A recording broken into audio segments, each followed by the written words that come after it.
Dengan banyaknya industri dan yang lain-lain, yang otomatis banyak tempat-tempat yang dijadikan sebagai kos, itu tidak ada peraturan mengenai kos. Oh,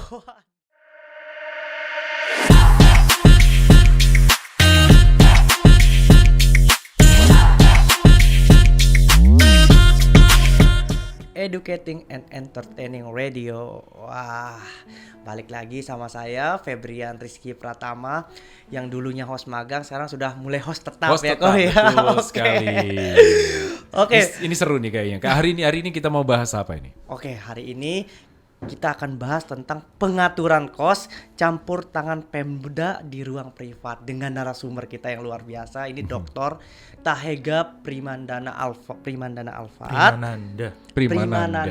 Alfat. Juga Karena kalau namanya Primaraga jadi tempat fitus tadi. Nah, itu khawatirnya begitu. Oke, saya bacain ulang kok ya. Jadi ya. Oke. Narasumber kita pada siang ini yaitu Dr. Tahega Primananda Alfat SHMH. Beliau merupakan ahli dalam bidang hukum tata negara. Wah, ini pas nih kalau berkaitan dengan pemerintah daerah, itu pasti ahli-ahli hukumnya merupakan ahli hukum tata negara atau administrasi. Biasanya gitu kok. Ini Oke. saya jadi penasaran. Emang kos harus diatur ya? Nah, itu saya juga penasaran itu. Apakah ruang privat itu perlu diatur nggak sama Iya, ruang kan istilahnya publik? kalau misalnya ada kamar lebih gitu kan ya dituin gitulah atau gimana kayak gitu. Iya, oke. Kita sapa dulu. Halo Pak Dr. Tahega. Halo Pak Rian. Wah, bagaimana kabarnya Pak Tahega setelah sekian lama baru lagi nih mengisi di Klik FM? Kayaknya lagi penyesuaian sama cuaca nih. Suaranya agak serak-serak becek gitu kan. Kayak kondisi jalan kita gitu ya. Tapi ya overall saya senang sekali balik lagi ke Klik FM ini untuk kita bincang-bincang masalah hukum dan bisa kasih knowledge ke masyarakat terkait dengan hukum. Oke, apalagi khususnya sekarang terkait dengan kos. Oke, saya penasaran sih sebenarnya seperti Ko Yohanes tadi mengatakan, perlu nggak sih di ruang privat itu diatur oleh pemerintah sama halnya kayak pemerintah sekarang di hukum pidana ya, apalagi yang mau berlaku itu ruang-ruang privat itu nanti dibatasi haknya oleh undang-undang. Itu gimana kalau masalah kos ini? Apakah itu relevan nggak sama prinsip-prinsip yang ada di hukum gitu loh? Oke, sebenarnya kalau ngomongin apakah ruang privat itu diatur secara hukum ya, kalau Ya, kita ngomongin secara secara hukum, gini, kita perlu mendudukkan porsi masing-masing antara hak privasi itu dengan hukum itu sendiri. Dalam hal ini kan sering kemudian yang menjadi salah satu alasan terhadap hak privasi ini adalah ketertiban umum. Gitu kan. Dan memang kalau kita lihat di dalam konstitusi itu juga memang ketertiban umum ini menjadi salah satu hal yang kemudian itu membatasi gitu ya. Hak itu sendiri gitu ya, khususnya hak privasi itu sendiri. Jadi memang konsepsi hak asasi manusia kita ini, kalau saya mencoba untuk menguraikan lebih global lagi, bahwasanya konsepsi hak asasi manusia kita di Indonesia ini bukanlah hak asasi yang sifatnya liberal gitu ya. Dalam arti kemudian karena ini merupakan hak kita bebas semau-mau kita gitu ya, untuk melakukan apa yang kita inginkan gitu ya. Tetapi hak asasi kita itu terbatas gitu ya. Terbatasnya apa? Terbatas pada ruang-ruang yang kemudian itu tidak boleh melanggar hak asasi itu sendiri. Kalau saya menyebutnya itu sebagai sebuah kewajiban asasi. Gitu ya. Dan salah satu dari kewajiban asasi kita itu diatur di dalam konstitusi, yaitu adalah menjaga ketertiban umum salah satunya. Kemudian nilai-nilai terkait dengan agama gitu kan, dan tidak boleh berkaitan dengan sara dan seterusnya. Maka ini menjadi sebuah kewajiban asasi bagi setiap kita untuk hak yang kita miliki itu tidak boleh melanggar hak orang lain itu. Oke, Gitu. berarti dibatasin sama hak asasi itu ya. Betul. Nah, kita juga harus melihat bahwasanya kita mendudukkan antara hak privasi ini dengan kemudian kewajiban asasi ini tidak boleh kemudian ini menjadi sebuah hal yang bertentangan. Kalau saya melihat ini, kalau ini menjadi sebuah hal bertentangan, berarti ini adalah kutub ya. Sama misalnya ini kalau kita bicara pada magnet, ini kutub positif dan kutub positif. Kalau ketemu pasti akan bertentangan. Betul. Sebenarnya ini adalah sebuah kutub yang saling melengkapi antara hak dan kewajiban itu, gitu kan? Kalau kita bicara tentang hukum itu kan kita melengkapi antara hak dan kewajiban. Betul. kita membatasi hak-hak yang ada di dalam masa bukan berarti kita melarang ya, tapi Betul. sifatnya hanya mengatur gitu ya. Mengatur. Menurut kan sering ya di kos-kosan itu banyak isu gitu. Ada yang kos-kosan yang akan berdiri sendiri, ini disebut kos, ada juga yang kontrakan tapi isinya kos gitu in-house. Nah, itu kan juga banyak permasalahan secara administrasi, secara pajak, tapi kita mengesampingkan itu dulu. Tapi kita lihat isu-isu yang lebih menarik nih. Kayak contohnya banyak di Surabaya ini kos-kos yang campur nih, ada yang campur dan ada yang sejenis gitu, misalnya bukan sejenis secara hewani ya, maksudnya secara gendernya sama, misalnya kos wanita khusus wanita, kos pria khusus pria. Nah, kalau soal pemisahan antara gender itu clear ya, maksudnya tidak bertentangan dengan nilai-nilai yang ada. Tapi kalau yang campur nih, menurut Pak Tahega itu apakah dia melanggar secara undang-undang atau kalau melanggar secara prinsip atau nilai, apa bagaimana? Oke, sebenarnya saya kembali lagi ke pertanyaan awal tadi kan, dari Koyones tadi yang mengatakan bahwa penting nggak sih kos itu diatur gitu ya. Justru saya bertanya balik, ternyata Surabaya, kota yang sebesar ini dengan banyaknya kampus, dengan banyaknya industri dan yang lain-lain, yang otomatis banyak tempat-tempat yang dijadikan sebagai kos, itu tidak ada peraturan mengenai kos. Oh, aduh. Sedangkan di kota-kota yang lain, ya Malang misalnya, yang misalnya serupa begitu ya, Iya. dengan kondisi yang serupa, itu sudah ada perda kosannya. Bahkan saya dulu waktu S1 di Malang, gitu ya, di Brawijaya pada saat itu, saya meneliti mengenai perda kos kota Malang pada saat itu. Dan ketika hari ini mencuat isu kos di Surabaya dan rame, itu justru saya kaget, loh, berarti Surabaya selama ini belum punya perda kos, gitu kan. Padahal, lah ini, kenapa kemudian ini menjadi urgent untuk kita atur? Karena mau ndak mau, paradigma kos-kosan hari ini itu berbeda.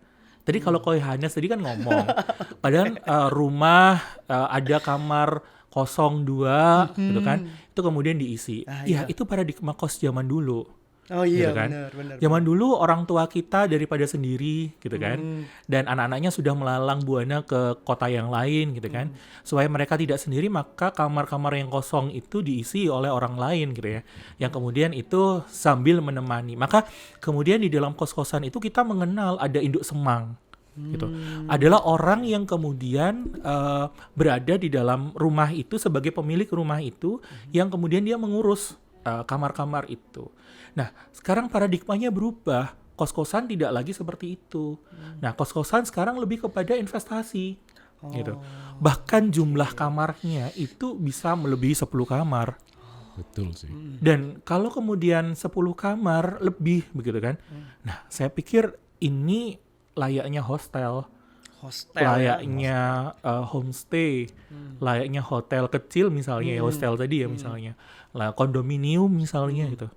Maka tentu hal ini perlu ada pengaturan, karena kita tidak hanya melihat bahwasanya di situ ada kamar-kamar saja, tapi di situ ada manusianya. Iya.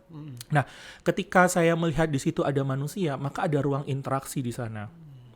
Satu hal yang kemudian perlu ada adalah bagaimana orang-orang yang ada di dalam kos-kosan itu dengan jumlah yang cukup besar itu, mereka dapat dilindungi secara hukum. Jadi saya tidak hanya kemudian melihat bahwa itu sebagai sebuah hal yang mengatur ruang privasi. Iya memang. Yang dikhawatirkan adalah ruang privasi dari setiap penghuni kos itu akan tersentuh juga gitu ya ibaratnya.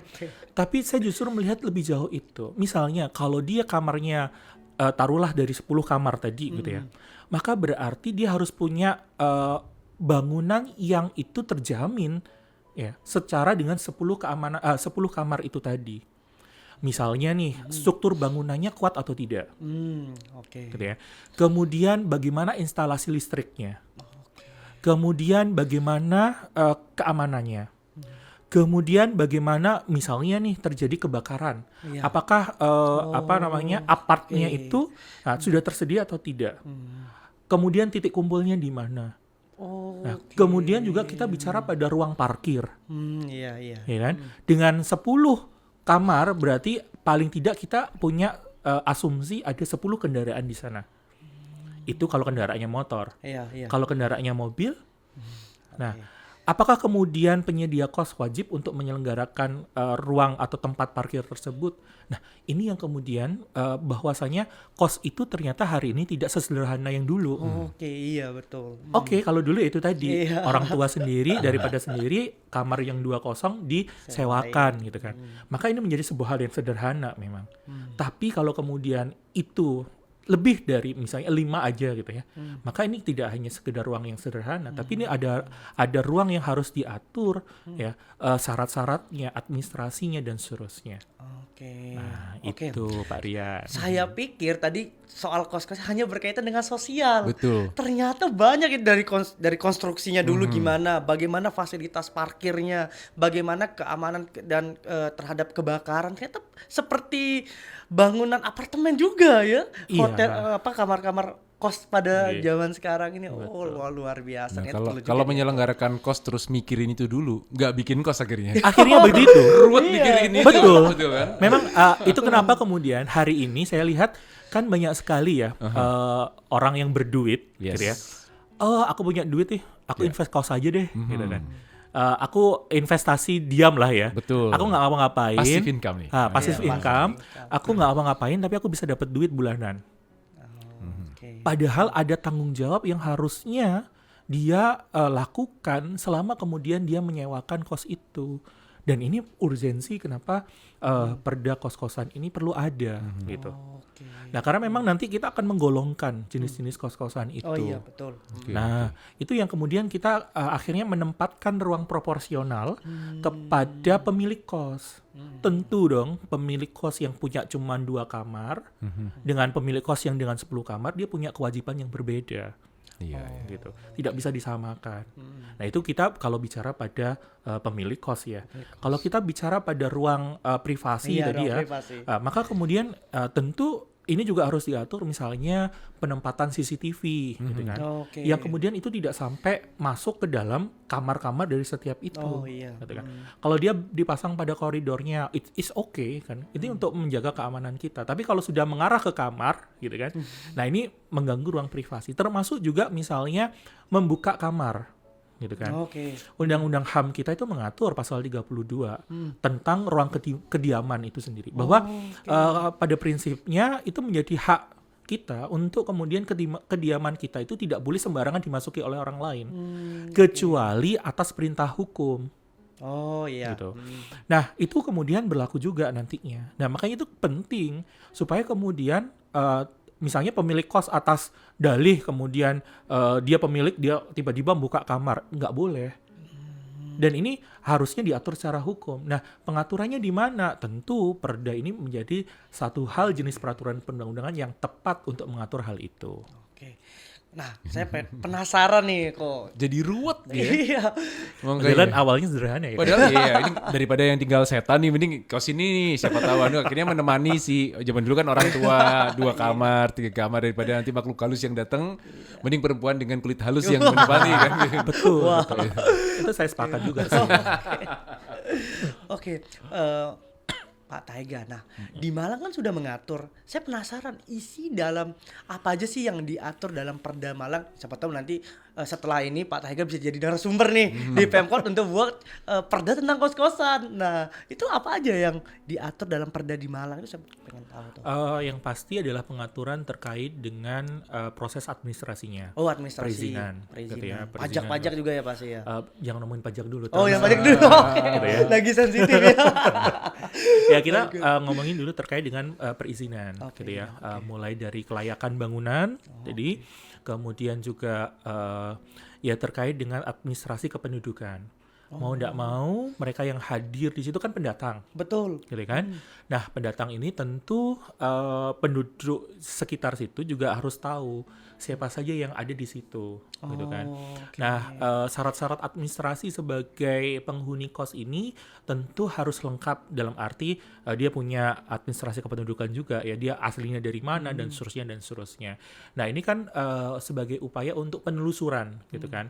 Siapa orang yang ada di dalam situ, Oh gitu iya, kan. betul. Nah, kemudian terkait juga penggolongan kos-kosan seperti tadi saya katakan. Ya, yang kemudian kamarnya cuma 2 misalnya, kamarnya yang lebih dari 5 5, kamarnya yang 10 gitu kan. Termasuk juga misalnya apakah kos itu bersama dengan induk semang ataukah dia tidak bersama dengan induk semang. Nah, itu juga berbeda karena tadi itu konsepsinya kalau dia bersama dengan induk semang investasi. Tetapi kalau kemudian dia tanpa induk semang gitu ya, bahkan kemudian lengkap dengan fasilitasnya, misalnya kemudian ada laundry-nya dan semuanya. Nah, maka ini kan murni pure investasi. Maka itu seperti saya bilang tadi, ada tanggung jawab yang berbeda kemudian. Nah, itu sih sebenarnya garis besarnya ya. Cuman kalau lebih perinci lagi, sepertinya kan saya waktu itu meneliti di tahun 2009 ya. Kayaknya sudah ada perubahan-perubahan lebih lanjut sih. Dan saya masih belum cek terkait dengan perubahan lebih lanjutnya seperti apa. Tapi paling tidak itu yang memang perlu diatur di dalam kos-kosan. Termasuk tadi kewajiban dari pemilik kos maupun kewajiban dari penyewa. Oke, baik. Wah, ini luar biasa ya. Saya jadi tahu tuh. Ternyata kos juga diatur gitu loh. Oh, sebegitunya ya Pemda ini sebenarnya mengurusi untuk masyarakatnya gitu. Bagaimana Betul. ini yang baik itu gimana sih gitu. Kalau di Surabaya tuh nggak ada aturannya. Apakah bebas kita menentukan kosnya seperti apa bentuknya, orang yang di dalam itu bagaimana? Itu gimana itu, Pak Tahega? Ya memang akhirnya kemudian kalau dia tidak diatur ya bebas. Kan? Bebas ya. Selama ini kan begitu. Oke, yang tidak Ya kan? diatur berarti. Akhirnya saya melihat bahwasanya kenapa kemudian ini menjadi sebuah isu yang hangat bagi pemerintah Kota Surabaya untuk mengatur, karena beberapa kasus yang terjadi, kasus hukum yang terjadi itu melibatkan kos-kosan. Oh iya benar. Masih ingat kasus mutilasi Iya, pada saat betul. itu dilakukan di kos-kosan Iya. dan kejahatan-kejahatan yang lain. Betul. Nah, hal ini memang walaupun kita tidak menafikan ya, misalnya kalaupun nanti ada perda kos-kosan, apakah kemudian menjamin kejahatan-kejahatan itu tidak ada? Ya kita tidak bisa menjamin itu. Tapi paling tidak dengan adanya perda mengenai kos-kosan, yang mengatur mengenai kos-kosan, itu pemerintah punya sarana gitu ya, punya alat gitu ya, untuk kemudian dia bisa mengawasi kos-kosan itu. Dia punya legitimasi untuk itu gitu. Oke. Terus cara penegakannya misalnya ada yang melanggar nih. Ini kita nggak tahu konstruksinya apa gimana, terus bagaimana orang di dalamnya. Yang menegakkan tuh siapa? Misalnya kalau nggak ditegakkan perda ini kan aturan itu ada untuk ditegakkan. Nah, Betul. bagaimana cara penegakannya? Kalau kita bicara pada penegakan peraturan daerah gitu ya, tentu pelibatannya adalah Satpol PP. Oh, Satpol PP gitu ya yang Satpol langsung. PP, karena Satpol PP lah yang punya kewenangan terhadap penegakan peraturan daerah. Jadi nanti ya Satpol PP itulah. Ya ini yang makanya dalam judul kita hari ini itu mengenai ruang privasi itu. Nah ini Satpol PP juga harus diberikan batasan Oke. supaya kemudian tidak sembarangan melakukan persekusi, ya kan? Betul. Tiba-tiba langsung gerbek kos gitu loh kan. Nah, ini yang kemudian memang, nah tapi selama ini juga kan itu kadang sering dilakukan juga ya. Betul. Nah, maka kemudian penyewa kos juga nggak punya perlindungan hukum terhadap hal itu, gitu kan. Oke. Nah, mungkin dia bisa didasarkan tadi ya, misalnya dengan pasal 32 Undang-Undang HAM tadi ya. Tapi kan cantolan undang-undang terlalu Jauh ya. jauh gitu ya. Nah, kita bisa menggunakan instrumen perda itu, misalnya ada tiba-tiba pemilik kos ataupun dari Satpol PP misalnya melakukan penggerbekan atas dasar apa gitu. Termasuk kan Satpol PP ketika nanti menggerbek juga harus ada mekanisme hukumnya, prosedur hukum yang harus dia lalui, tidak serta-merta kemudian. Oke. Nah, ini juga makanya itu urgensi dari perda kosan ini memang ya begitu penting gitu ya. Tapi memang kita harus hati-hati karena saya memang melihat ada dua sisi gitu ya, seperti mata uang gitu ya. Kalau kemudian kita tidak menempatkan secara proporsional, maka ya nantinya akan tidak adil pada satu sisi dan itu akan membuat ketidakadilan pada satu sisi yang lain juga. Oke. Jadi ini untuk clickers semua jangan pakai pasal 32, nanti dipakai pasal 30. Oh, ini nggak boleh masuk. Wah, ini bukan seperti Boleh itu ya. sebenarnya. Oh, boleh sebenarnya Boleh. gitu. Apa Oke. dasar kamu untuk masuk ke kamar saya gitu kan? Oh, gitu ya. Misalnya lagi berdua gitu ya. Cowok-cowok misalnya. Loh, digerebek. ngapain malahan cowok-cowok berdua? kerja kelompok. Salah, kerja Sekarang kan kerja kelompok Oke. gitu. Oke. Nah, Oke. Pak Daika, kalau misalnya saya Siap. boleh, ini sebenarnya kita pengen tahu definisi kosan itu gimana sih? Karena gini, ada banyak hal yang sekarang diajak untuk berubah fungsi. Dulunya kos-kosan, tapi kan kalau kita ngomong di kampus kan pasti ada waktu libur tuh. Nah, ketika waktu libur, kamar-kamar itu mendadak ada di Airbnb tuh. Oh. Dikaryakan juga untuk harian, untuk mingguan dan segala macam. Nah, sebenarnya kalau kita ngomong secara definisi, sebenarnya kosan tuh kalau didefinisikan secara enak tuh apa sih? Yang pasti hunian gitu ya. Cuman saya mesti harus ngelihat yang apa namanya, kalau dalam peraturan perundang-undangan itu memang saya lihat poin pentingnya itu adalah hunian.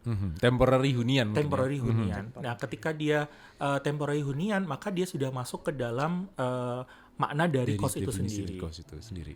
Jadi maupun, nah ini yang menarik adalah bahwa sekarang itu karena makanya paradigma hari ini kos-kosan itu berbeda.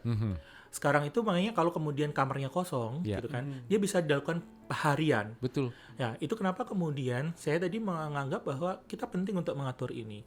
Karena supaya tahu bahwa dia manajemen kos yang seperti apa sih ini. Ya.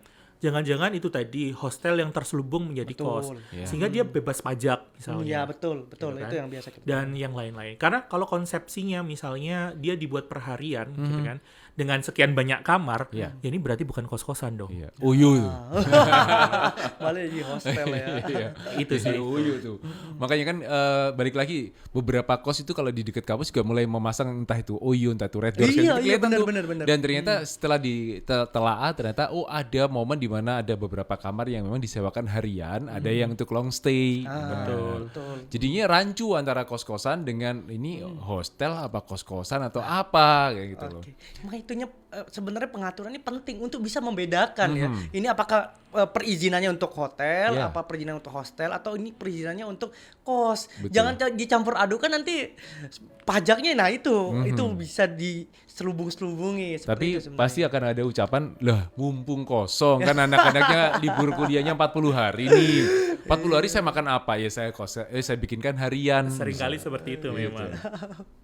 Nah itu sebenarnya yang menarik ya. Isu kok bisa di daerah lain itu ada aturannya, sementara di kota besar tuh belum ada. Yes. Sementara yang banyak dinamika kos-kosan, dinamika kampus itu kan di kota besar, khususnya di Surabaya. Sebenarnya itu yang perlu ada gitu ya, Pak Taiga ya. Menurut Pak Taiga kenapa nggak ada di Surabaya ini? Pak Lurahnya malas mungkin. Kan ruwet kan, ini kan urusannya sama lurah nih, RT RW lurah pasti kan. Betul memang. Kalau memang nanti ini ada, maka secara administrasi nanti kelurahan itu akan punya apa namanya, istilahnya tanggung jawab yang cukup besar, karena ini kan ngurusin administrasi itu tadi. Betul. Gitu kan. Dan kalau kita ketahui bersama, pemerintahan yang paling dekat ya kelurahan. Kelurahan, itu. betul.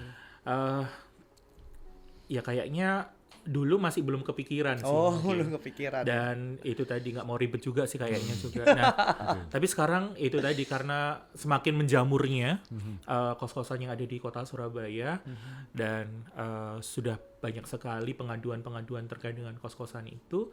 Nah, sehingga mungkin baru kali ini kepikiran untuk memang ada gitu perda tentang kos-kosan di Surabaya. Itu kenapa sih. penting gitu ya, karena banyak dinamika ini. Memang akhir-akhir ini kan kejahatan tuh melalui kos gitu. Betul. Loh, apalagi yang kemarin terakhir itu yang mutilasi itu ya. Nah itu sebenarnya penting untuk diatur gimana orang di dalamnya, siapa ini. Kan rata-rata orang kos itu introvert gitu ya, Iya. jarang bersosialisasi. Kalau saya lihat yang di Surabaya ya, itu jarang banget. Kita keluar kos hanya di dalam aja, kita nggak tahu aktivitasnya di dalam itu gimana, terus ini siapa. Itu sih yang paling penting.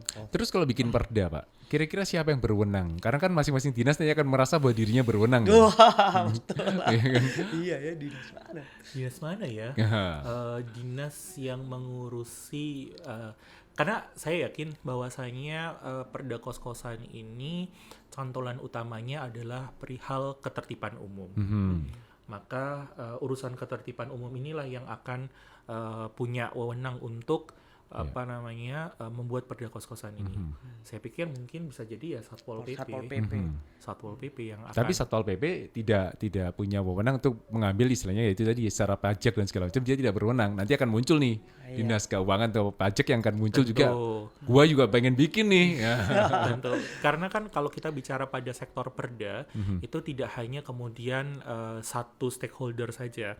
Nah, tapi pasti akan terkait dengan stakeholder yang lain. Nah, khususnya kalau kemudian kita bicara apakah ada pajak di sana, ya, kita bisa memaksimalkan pajak di sana. Berarti kalau kita ngomongin pajak di sana, badan terkait dengan pendapatan daerah itu ya pasti akan ikut serta juga di dalam hal itu.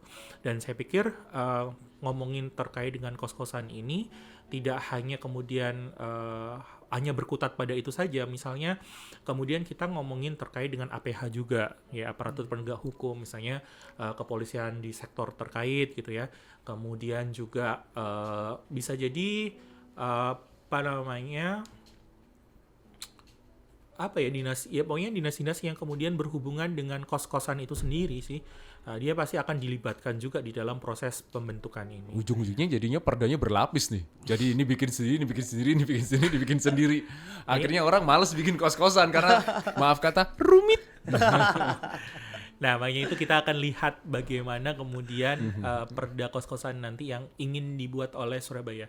Kalau isu yang beredar sih ya hanya pengen ngatur masalah ketertiban umumnya saja. Jadi kayak izin HO-nya lah istilahnya untuk itunya ya, untuk keramaian dan segala macam. Betul. Untuk yang lain-lain kayaknya masih belum kepikiran. Nggak tahu kalau habis dengerin Klik FM ini bisa kepikiran. Wah, ini tahu impact-nya ke situ ya ke masyarakat. Oke. Pak Tahega, ada pasti saya punya di benak hati saya sebenarnya kos campuran itu boleh nggak sih?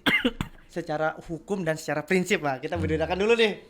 Nih, soalnya tadi ada di yang B juga bilang, wah kayak Melrose Place nih. Wah, yang ngerti cuma orang tua kayaknya Melrose Place ya. Iya, kalau kita ngomong boleh nggak sih kosan campur begitu kan? Kalau kita bicara pada sisi hukum, sebenarnya kan nggak ada yang mempermasalahkan di situ ya. Mau campur mau nggak campur itu nggak masalah. Cuman memang kalau kita ingin mudahkan untuk melakukan identifikasi itu memang sebaiknya diatur gitu ya. Diatur ya. Penggolongan bahwa kalau ini kos khusus pria misalnya, kos khusus perempuan, kos khusus keluarga gitu. Jadi saya juga bingung kalau kemudian mengistilahkan campur itu seperti apa gitu kan. Campur apa ini gitu kan. Nah, tapi kalau kemudian mungkin juga akan ada pertanyaan gitu ya. Apakah kemudian dengan kita memisahkan itu akhirnya kita nantinya akan bias gender gitu kan. Benar. Nah, tentu ini yang mesti hati-hati juga gitu kan. Dalam hal pengaturan hal ini gitu kan. Tapi pada prinsipnya memang kita perlu mengidentifikasi gitu ya, supaya kemudian kita bisa menempatkan apa yang seharusnya gitu kan. Kalau misalnya dia kos-kosan keluarga gitu kan, tentu kan berbeda ya perlakuannya terhadap kalau dia bukan kos-kosan keluarga. Saya sih melihatnya lebih kepada sana sih.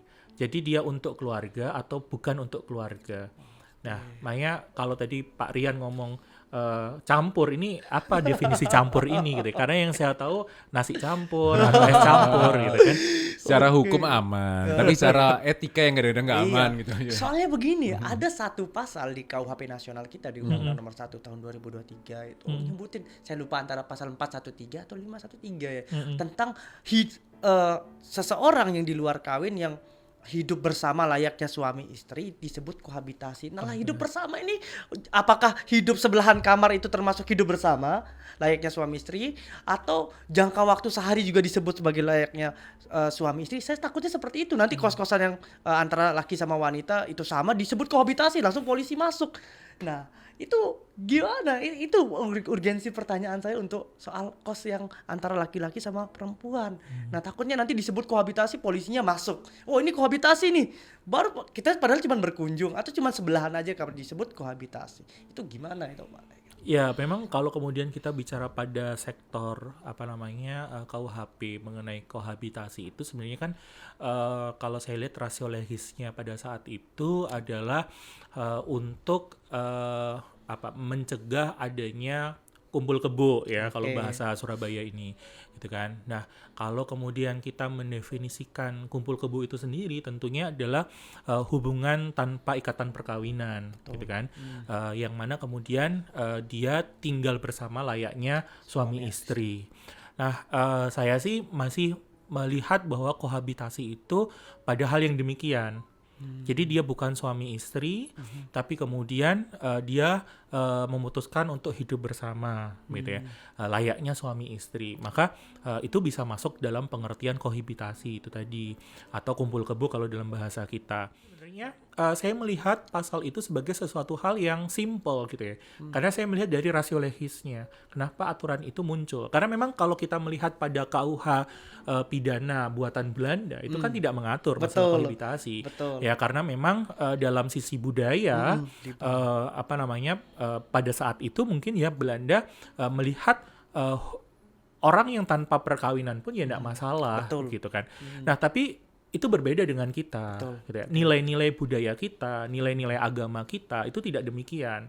Bahwa kalau kemudian ada orang yang hidup bersama layaknya suami istri, itu harus punya ikatan perkawinan. Oke. Gitu. Karena kalau tidak punya ikatan perkawinan, berarti dia melanggar undang-undang tentang perkawinan itu. Oke.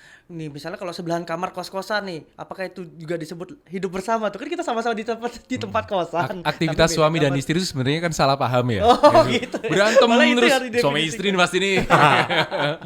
Kalau ama cem-ceman kan biasanya mesra terus tuh. Wah, nah itu takutnya ada pasal yang itu ditafsirkannya lain-lain gitu. Di satu kosan, itu kan kosan campuran tuh Betul. antara wanita sama laki-laki. Itu hidup bersama tuh katanya. Nah itu takutnya itu disalah tafsirkan. Tapi aktivitas layaknya suami istri ya. Nah itu nggak perlu nggak kita jelasin tuh gimana layaknya? Ya itu tadi Apakah- salah paham, Iya, salah ya kan. Istri selalu benar. Itu adalah aktivitas suami istri. Oh gitu. Oke. Suami selalu tidur luar itu. Nah, itu sebenarnya yang paling penting untuk diatur. Kalau besok diatur tentang perda ya, tentang kohabitasi itu juga termasuk sih menurut saya. Oke. Ko Yohanes, Yes. kita harus sapa nih clickers yang ada di TikTok maupun Iya. yang Bu Ninda ada ada di di WA. situ, Din ada di situ, Hatwong juga lagi mendengarkan kita, Dr. Prayudi juga apa kabar. Jadi memang pada jadi nih aktivitas suami istri itu misalnya bahas listrik, air dan penghematan. Betul. Belum dibayar nih sudah tanggal sekian gitu. Betul. Terus juga istilahnya juga nanti Desember liburan kemana itu adalah aktivitas yang dilakukan oleh suami istri. Iya, akhir tahun gitu ya. Padahal suaminya lagi nyut gitu. Jadi ada banyak hal yang muncul sebagai aktivitas suami dan istri.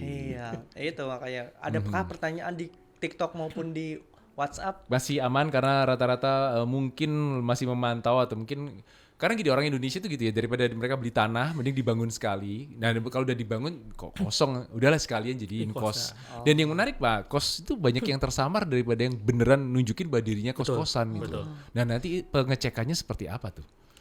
Nah, makanya itu ini yang kemudian perlu adanya perda kos-kosan itu saya pikir.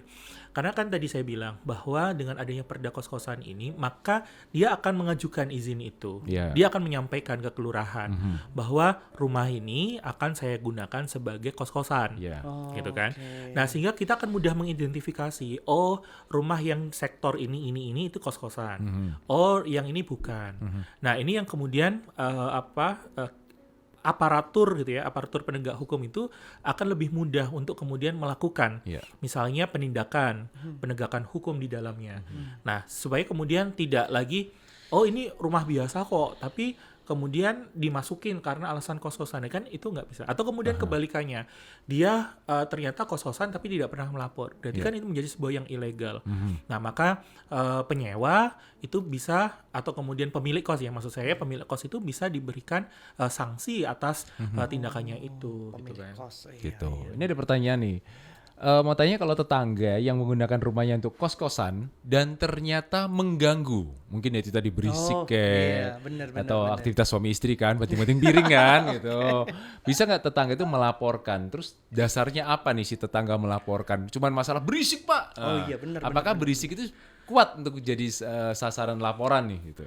Iya, kalau ngomongin itu memang selama ini kan kita hanya bersandar pada ketentuan atau aturan mengenai ketertiban umum saja. Iya. Bahwa keberisikan bisingan itu melanggar ketertiban umum. Iya. Dan itu memang bisa dilaporkan karena memang kita juga punya perda tentang ketertiban umum Iya, itu. betul. Nah, tapi akhirnya kemudian ketika itu kos-kosan, Iya. gitu kan? Ketika itu kos-kosan, itu kemudian tidak memberikan kewajiban atas pemilik kos maupun penyewa kos untuk menjaga ketertiban itu. Maka dengan adanya perda kos-kosan ini, Iya. nah itu lebih memberikan spesifikasi bahwa you sebagai pemilik kos, kamu sebagai penyewa kos itu punya kewajiban untuk menjaga ketertiban umum di wilayah yang ada di situ. Gitu. Betul. Nah, tidak hanya kemudian kita menggunakan ketentuan yang ada di dalam perda ketertiban umum itu saja, tetapi perda kosan ini akhirnya kemudian bisa memberikan ruang untuk itu, gitu. Nah, ruang yang lebih strict kepada pemilik kos maupun penyewa kos. Oke, Itu berarti sih. Ya. harus ada ya, perda ini sangat penting untuk melindungi kita semua. Wah, Betul. ini ada lagi yang nanya nih. Pak Daniel tanya nih, apakah mengurus PBG atau persetujuan bangunan gedung untuk penggantian fungsi dan klasifikasi bangunan itu cukup untuk masalah kos-kosan itu? Oke, Persetujuan bangunan gedung. persetujuan bangunan Iya. untuk gedung mengganti fungsi. Iya. eh Oh ada ya persetujuan bangunan gedung ya? Kan dulu Ada. namanya IMB. Oh IMB itu ganti ini. Ganti namanya PBG sekarang. izin mendirikan bangunan sekarang sudah nggak ada. Iya, iya, Adanya iya. sekarang Persetujuan bangunan gedung. Gitu. Oh, Nah, ini oke. juga apa namanya ada proses perizinannya ya. Betul, di kota. Nah, kalau sekarang sih mungkin bisa saja karena kita belum mengatur mengenai perda kos-kosan. Ya. Ya, cuman kalau nanti sudah ada perda kos-kosan, tentu ada beberapa syarat yang harus dipenuhi sebagai sebuah kos-kosan itu tadi. Termasuk tadi saya bilang pengklasifikasian tadi, ya kan? Yang 3 kamar dengan yang 5 kamar dengan yang 10 kamar tentu harus berbeda. Oke. Ini Pak Daniel nanya soal syarat untuk PBG itu apakah cukup untuk ganti fungsi sama klasifikasi bangunan itu tuh gitu. cukup nggak Iya. untuk ganti PBG? Kan Kita- harusnya dulunya rumah tinggal nih, terus sekarang istilahnya kayak Iya, jadi kos-kosan. rumah sewa kayak atau apa kayak gitu. Oh IMB itu ganti ini. Nah, Iya. kalau orang punya IMB berarti harus ganti dong. yang tetap eksis. Yang lama-lama itu kan dulu kan Ya, kan ada masanya. berlakunya. Nah, Masa berlaku. kemudian kalau yang hari ini kita sudah tidak pakai IMB lagi tapi pakai PBG itu. Iya. Ah, iya, Persetujuan iya. bangunan gedung. Terima kasih Pak Daniel. Oh, ternyata baru sadar IMB udah nggak ada ganti PBG gitu ya. Iya, iya, iya. Tapi kita lihat bahwa memang gitu tadi antara terselubung, tersamar. Karena banyak orang tuh kadang-kadang bikin kos itu cuma sekedar istilahnya ya coba-coba dulu. Betul. Ngetes nih, check the water nih. 2 kamar dulu deh gitu.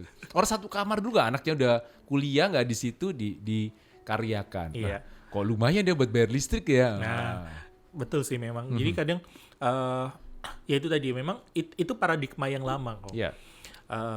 Bahwa ini daripada satu nganggur, nggak ada yang make, kemudian juga apa namanya nggak ada yang nemenin Iya. gitu kan. Lebih baik aku karyakan, kemudian aku dapat uang, terus kemudian bisa pakai listrik gitu kan. Iya, iya. Nah, tapi sekarang nggak begitu kan, gitu. Kos-kosan itu tidak begitu sekarang. Dia lebih kompleks lagi dengan itu tadi ada fasilitas yang ditawarkan, gitu kan. Kan kalau kita sekarang lihat misalnya deket kampus aja misalnya itu kan ada kosan mewah, Iya, ada benar, kosan benar, yang benar, biasa. benar. Pakai lift dong. Nah, Iya. Padahal cuma 1 lantai, ngapain di lift? gitu kan. Ada yang ada fasilitas laundry Iya, iya. dan macam-macam. Nah, itu kan berarti kita tidak melihat kos-kosan itu sesederhana pada Zaman saat dulu. itu, gitu kan. Tapi ini lebih kepada bagaimana ini menjadi ruang apa namanya bisnis itu sendiri. Iya, service. Dan itu kenapa kemudian perlu untuk mengatur itu supaya ada kepastian hukum di situ. Iya, iya. Ada pelindungan hukum, ada kepastian hukum, dan yang utama adalah keadilan di sana. Itu tadi supaya kemudian ruang privasi juga tidak serta-merta kemudian dia orang lain bisa masuk, bahkan pemilik kos pun sendiri juga tidak boleh serta-merta Harusnya masuk gitu seperti ya. itu, ya. Karena dia terikat dengan ketentuan-ketentuan mengenai apa namanya menjaga ruang privasi itu. Oke, misalnya ada pemilik kos, biasanya sering saya lihat di mana-mana, di TikTok, di Twitter atau X ya sekarang. Nah, itu waktu penghuni kosnya itu pulang, itu seringkali pemilik kos itu masuk ke dalam itu tanpa seizin dan sepengetahuan penyewa kos. Itu cara menegakkan kita gimana tuh Pak Tahega? Ya, Apakah sebenarnya kita lapor Pol PP gitu? ya, kalau kita mau lapor Pol PP kan itu sulit sekarang. Iya, Karena betul. memang ya itu tadi kita tidak punya aturan mengenai kos-kosan itu tadi. Makanya harapannya dengan adanya Perda kos-kosan itu mengatur hal demikian. Oh, Gitu. Apalagi kemudian baik lagi misalnya dalam proses penyewaan itu diatur mengenai kontrak sewa gitu ya. Bahwasanya kamar itu bisa dibuka misalnya oleh pemilik itu dalam kondisi apa gitu kan. oke. Dan itu kan kesepakatan juga ya. Misalnya oh yes nggak apa-apa lah gitu kan. Lagi pula di kamar kosku nggak ada apa-apa kan gitu ya. Alasannya pembersihan sih Pak. Kalau 1 bulan biasanya ditutup betul. total, wah itu dibuka bisa bau bangke tuh di situ. Nah, itu makanya dengan adanya Perda kos-kosan ini mengatur mengenai isi kontrak itu misalnya dan kewajiban atau kemudian pembolehan misalnya pemilik kos untuk misalnya membuka kamar kos-kosan itu karena alasan-alasan tertentu. Nah, itu kan menjadi sebuah hal yang penting gitu ya. Makanya kos-kosan sekarang tidak sederhana dulu. Iya, banyak sekali masalah di masalah kos kan. Ada juga nih. Ini untuk pemerintah kota ya. Ini udah banyak banget ini istilahnya itu materi muatan ya yang harusnya diatur besok. Kita memberikan materi muatan di klik ini. Nah, satu lagi Pak Tahega. Ada juga yang kan biaya kos yang dekat kampus ada yang mewah, ada yang menengah, ada yang bawah. Nah, itu perlu nggak diatur tentang biaya atau batasan-batasan, misalnya mewah harus segini nih batasannya. Oh, kalau itu saya rasa itu terlalu jauh kalau ngaturnya seperti itu. Itu tidak perlu karena terkait dengan biaya ya tentu kita Harga bebaskan pasar ya, ke betul, sesuai. masing-masing pemilik kos gitu kan, sesuai dengan fasilitas yang mereka tawarkan dan saya pikir masing-masing juga punya pangsanya sendiri kok. Iya, Gitu. betul. Mereka mau milih kos yang seperti apa gitu. Dan ya yang penting buat saya adalah yaitu tadi satu administrasi gitu ya untuk mengetahui bagaimana kemudian atau siapa saja yang akan ada di dalam kosan itu. Dua kemudian bagaimana kewajiban antara pemilik dan penyewa kosnya itu gitu kan. Dan ketiga kaitannya dengan masalah ketertiban umum. Oke, Itu sih. itu ya. Itu 3 materi muatan yang paling penting nih Iya. buat pemerintah kota kita yang saat ini belum ada peraturan tentang kos-kosan. Nah, itu sangat penting. Oke. Semoga bisa membuka mata dari Pemkot kita juga ya untuk segera melakukan karena saya pikir urgensinya juga lumayan sih karena kota besar kan. Istilahnya orang masuk ke kota ini dan keluar tuh cukup banyak dan kadang-kadang mereka itu cuma sewa sebentar dan ternyata mereka melakukan scamming kemana-mana terus menghilang. Yang kena malah si bapak kosnya tanpa ikutan apa-apa tahu-tahu kena gara-gara persekongkolan jahat katanya gitu kan. Betul. Gitu. Iya.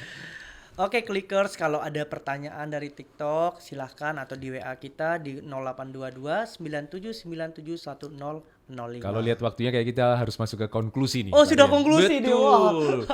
Nggak Ngomong terasa sama ya. beliau ini enak nih gitu loh. Iya. Habis ini kita harus cari undang-undang tentang ibu kos. Ibu kos kok jeber gini, boya yang cantik misalnya gitu. Hati-hati itu. Oh, kenapa itu? Pernyataan itu merupakan bagian dari konsekuensi hukum. Nah, kayaknya boleh nih kapan-kapan kita ngomongin tentang itu. Wow, oke. Oke, Pak Dr. Tahega, kita sudah mencapai di ujung acara. Yang paling penting itu closing statement-nya buat saran-saran untuk masyarakat maupun pemerintah.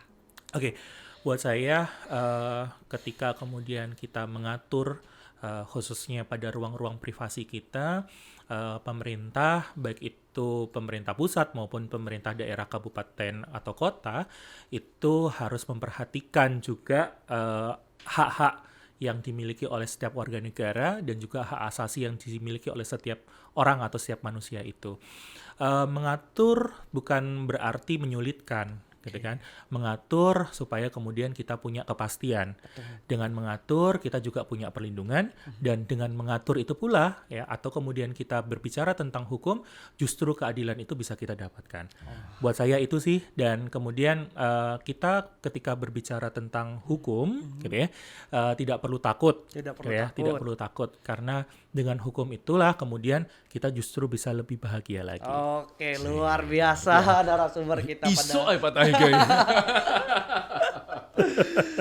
Oke, Ini udah di ujung aja, waktunya saya juga closing. Selain Betul. Pak Tahega closing, saya pun closing. Oke, terima Ditanyain nih, kenal Pak Purwanto nggak Pak Tahega? Oh, kenal kayaknya. Kalau lihat wajahnya kenal ya. Oke. Saya closing kok. Oke. Terima kasih untuk hari ini Clickers yang sudah nonton. Terima kasih, mungkin salah satu pemerintah Kota Surabaya juga menonton ya. Jangan lupa untuk bisa konsultasi ke kampus kami di Fakultas Hukum Universitas Narotama. Kalau nggak bisa datang langsung, bisa melalui Instagram kami, website kami, TikTok dan YouTube fh.narotama. Bisa juga langsung konsultasi, datang ke Klik, nanti kita bisa datang ke sini juga ya. Yes, betul. Oke.